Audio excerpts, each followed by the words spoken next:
Bueno, entonces ahí ya estamos grabando, José. Perfecto. Perfecto. Muy bien. Bueno, nuevamente agradecer a José y a toda la cátedra por la invitación. Para mí es un placer estar acá. Eh, Quería hacer una breve introducción a la política monetaria de Cardano ADA y que cualquier duda o consulta me pueden hacer y podemos generar al final una parte de preguntas y respuestas. Entonces, nosotros habíamos visto en la reunión pasada el tema del funcionamiento de Cardano, la blockchain, etcétera.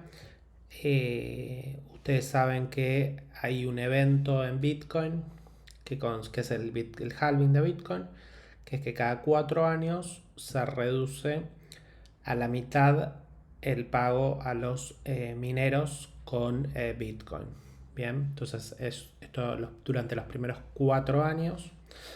Bitcoin pagó 50 Bitcoin por bloque minado, eso se redujo en los siguientes 4 años, es decir, del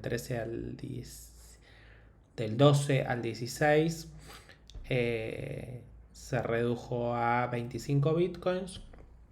Del 16 al 20 se redujo a 12,5 bitcoins y actualmente desde el año 20 el pago a los mineros es de 6,25 bitcoins, que va a reducirse a la mitad a partir de aproximadamente abril del año 24. Bien, entonces Cardano tiene una política económica, una política monetaria que en realidad es un poquito más compleja, pero de todos modos también es deflacionaria. Hay algunos que plantean que la política monetaria de Cardano es como que hay una emisión ilimitada de ADA. Eso no es así.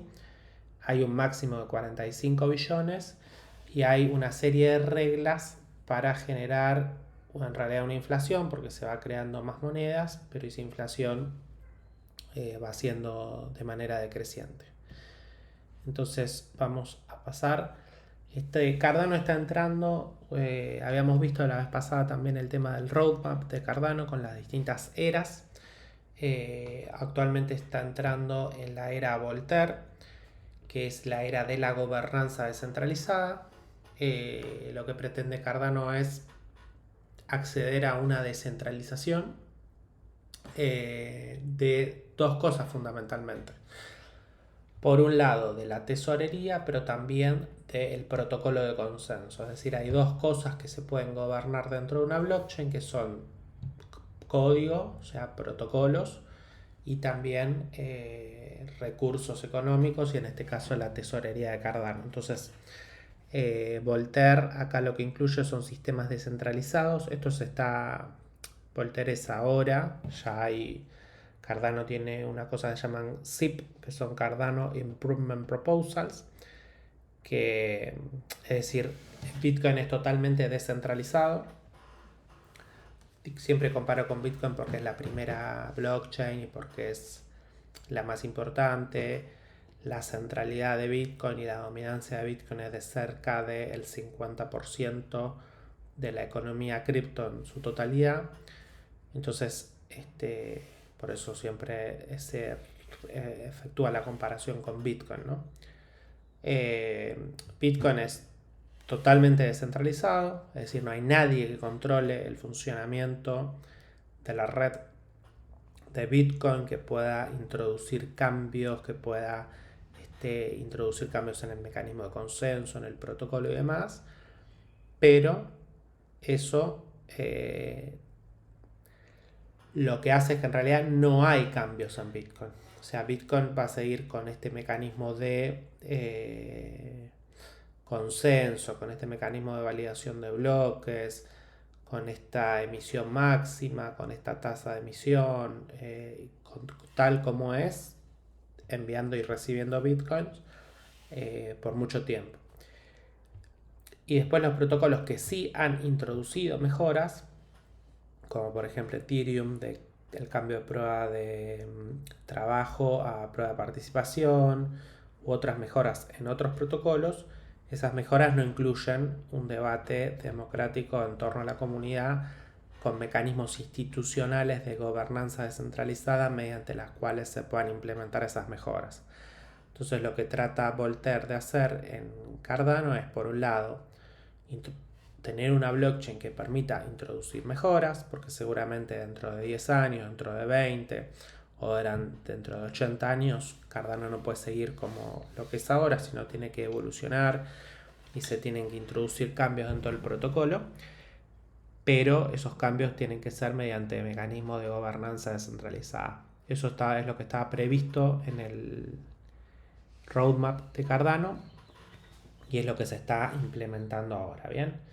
Entonces, una descentralización de verdad, protocolo realmente descentralizado, en los cuales factores como seguridad, rendimiento, estabilidad, sostenibilidad, equidad y la viabilidad económica tienen que tener un mecanismo de incentivos y un mecanismo monetario que haga viable eso. Es decir, que haya un sistema distribuido, un sistema descentralizado que permita que haya una gobernanza donde obviamente va a haber discrepancias, discusiones, debates, todo tipo de conflictos, pero que el protocolo se mantenga seguro y pueda seguir funcionando y no sea Cardano destruido. Entonces, partimos por los stake pools, que son el actor fundamental que viene validando bloques desde el año 20 de manera abierta, en la cual cualquiera puede montar su stake pool, recibir delegaciones y validar la blockchain de Cardano. Son la columna vertebral, por decirlo de alguna manera, los stake pools de la blockchain Cardano, sería como los mineros en Bitcoin. Son aquellos que validan los bloques, es decir, que dicen qué transacciones son válidas y qué transacciones no son válidas, y lo que los stake pools validan mediante el protocolo de consenso queda inmutable para siempre en Cardano. Entonces, ahí lo que tiene que hacer la red es ofrecer, por un lado, igualdad de oportunidades a cualquiera que pueda. O sea, acá esto es permissionless, no hay ningún tipo de mecanismo en el cual Cardano pueda bloquear a nadie de montar su stake pool y de validar pools. No hay razones políticas, sociales, culturales, económicas que impidan a nadie montar una stake pool en Cardano. Es totalmente descentralizado y permissionless. Acá cualquier persona o grupo o empresa o sociedad o club de fomento, de barrio, de lo que fuere, puede desarrollar su stake pool y validar bloques en Cardano, ¿sí? Pero eso, bueno, por un lado hay una libertad absoluta, pero esa libertad absoluta no significa que obviamente hay actores que van a ser maliciosos dentro de todo sistema. Entonces puede haber actores que con intención o sin intención quieran poner en riesgo la seguridad de la blockchain, la integridad de la cadena de bloques. Entonces, acá en primer lugar hay una serie de principios que guían e impulsan este desarrollo. Entonces hay que establecer un mecanismo de incentivos para los operadores de stake pool. Entonces, esto hay una expansión monetaria en la blockchain de Cardano, hay un compromiso de largo plazo para sostener y para hacer que la actividad de aquellos operadores de stake pool sea una actividad rentable. Entonces esto requiere un mecanismo de incentivos. O sea que uno está bien, yo soporto la blockchain, entonces soy operador de stake pool, invierto un cierto tiempo, invierto un dinero, dedico mucho tiempo para promover mi stake pool en redes sociales, para formar una comunidad, para armar un grupo en Discord, en Telegram o en alguna red social, para explicar a aquellas personas que delegan en mi stake pool cuáles son los beneficios de delegar acá, construye una comunidad. Entonces, para el operador de stake pool tiene que tener un incentivo económico que diga, bueno, lo hago porque acá me va a ir bien, voy a ser compensado, y tengo cierta previsibilidad, aunque por supuesto todo lo que es en cripto es riesgoso, pero se intenta dar una cierta previsibilidad y un cierto mecanismo en el cual digas, bueno, eh, esta es la manera de validar Cardano. Y esto no va a cambiar de golpe, no va a haber un mecanismo en el cual, por ejemplo, no sé, se fundan o entran en crisis todos los stake pool y queden solo un porcentaje menor, lo que fuera. Entonces se intenta dar previsibilidad. Entonces acá hay un sistema de incentivos. Entonces es el objetivo y la misión de este sistema de incentivos es esto. Es equilibrar K, o sea, una cantidad K de pools totalmente saturados, donde la cantidad de pools es el número de pools deseados y que haya un equilibrio en el cual las recompensas sean óptimas para todos cuando el stake, o sea, la totalidad de ADA que hay para delegar en stake, se delegue a los pools más atractivos. Entonces, el pool en algún momento satura, deja de ser atractivo para delegar en aquellas personas que tienen ADA y esas personas empiezan a delegar a otros stake pool. Entonces, hay un mecanismo en el cual se tiene que establecer un sistema de incentivos para aquellas personas que sean operadores de stake pool. Entonces, acá entra la política monetaria, la misión de la política monetaria. No es una política monetaria caprichosa porque sí, o para crear escasez de manera artificial, o quemar ADA, o lo que fuere, sino que hay una misión, un fundamento en esta política monetaria. Por un lado, compensar a las personas que participan de la red, que son los operadores stake. Y por otro lado, financiar la tesorería, que la tesorería es lo que va a permitir financiar y solventar actividades de expansión, de desarrollo de developers, de creación de aplicaciones descentralizadas y demás. Entonces, lo que hay es un mecanismo de recompensas a estos operadores de stake pool. La expansión y la mejora futura de la cadena de bloques va a estar influenciada por su comunidad, que necesita ser recompensada por participar en hacer la blockchain de Cardano segura y sustentable. Las recompensas que se pagan a aquellas personas que aseguran la blockchain, los operadores de stake pool y las personas que tienen ADA delegada en esa operación, en ese stake pool. Y hago aquí un pequeño paréntesis también para explicar algo que la vez pasada no vimos, que es que el stake de ADA es un stake líquido en el cual nunca deja mi wallet. En algunas otras blockchains, por ejemplo en Ethereum, si yo quiero delegar mi Ether, yo lo tengo que bloquear eso en un delegador. Entonces el Ether se va de mi wallet, deja mi wallet y se bloquea en un pool de delegación. Lo mismo sucede en Solana, yo uso tanto Ethereum como Solana. Entonces hay que delegar, hay que hacer una transacción, el Sol, la moneda Solana, se va de mi wallet, queda bloqueada en un stake pool y yo no dispongo de esas monedas, sino que dejan mi wallet. En el caso de Cardano hay una cosa que se llama liquid staking, que es que yo firmo una transacción mediante la cual delego a un stake pool, por ejemplo un Mate, que es el stake pool que nosotros operamos. Entonces lo delego a un Mate, perfecto. Toda el ADA que yo reciba en mi wallet va a sumar y que esté durante una epoch entera, que eso lo habíamos visto la vez pasada. El epoch es el tiempo en el cual se divide, ¿cómo se divide el tiempo en la blockchain de Cardano? Una epoch son 5 días. Entonces, el ADA que yo delegue durante 5 días a un pool va a recibir rewards. Si yo, por ejemplo, vamos a suponer, empiezo esa época con 10.000 ADA y al día cuarto envío 2.500 ADA a otra persona y me quedan 7.500, yo voy a cobrar un reward por esos 7.500 que estuvieron durante una época entera en mi wallet.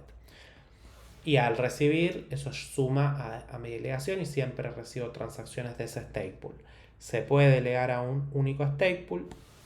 En un futuro se están introduciendo mejoras para que vos puedas tener una wallet delegada en distintos stake pools. Por ejemplo, que puedas delegar en su conjunto a stake pools de América Latina, o que puedas delegar un 10% a uno, un 90% a otro. Distintos mecanismos de delegación combinada, por decirlo de alguna manera. Pero es importante aclarar esto, que el ADA nunca se va de tu billetera, de la billetera del usuario.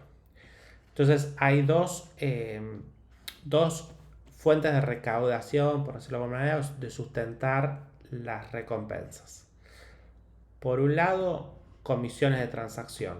Yo mando ADA a alguien, o mando un ADA y un NFT, o hago un swap en un exchange, o compro un NFT, o hago lo que fuere, pago una comisión. Ese fee va a este bote virtual, lo que se llama el bote virtual, virtual boat, que se va, es lo que va a pagar en un futuro recompensas.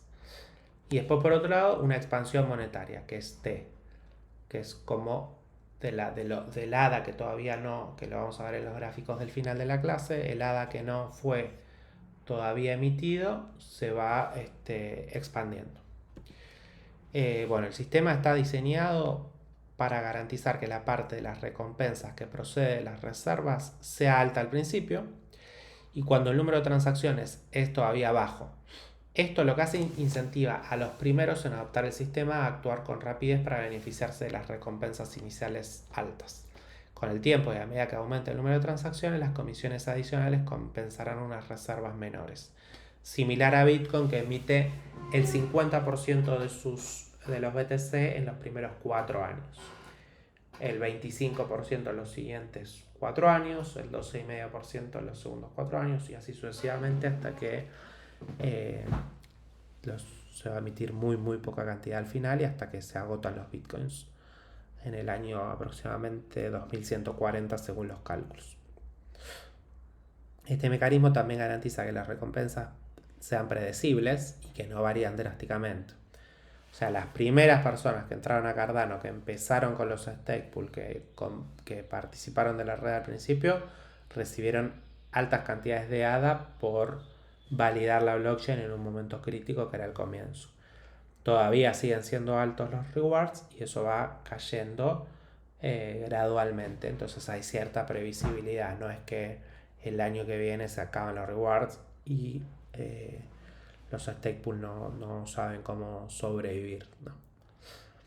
Entonces hay un descenso exponencial suave. Esta es una buena manera de explicarlo.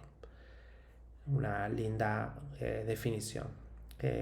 El porcentaje fijo que se toma de las reservas restantes de cada época garantiza un descenso exponencial suave. ¿Cómo se financia la tesorería? Que esto es lo que tiene fondos que tratan de promover Cardano y que hay una votación para ver qué hacer con esos fondos, etc.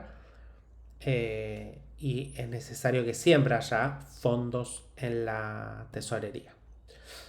Entonces hay dos cálculos que hacer. Uno es el cálculo de P y otro es cómo se elige T. Entonces P es un porcentaje fijo y T son fondos que van al tesoro. ¿Cuál es el dilema acá? Bueno, que haya una cosa equilibrada, que sea rentable, que sea sustentable, etc. P, este es el equipo de desarrollo de Cardano. Esto es tomado también de la página de Cardano Foundation, que voy a dejar los links ahora al final de la clase.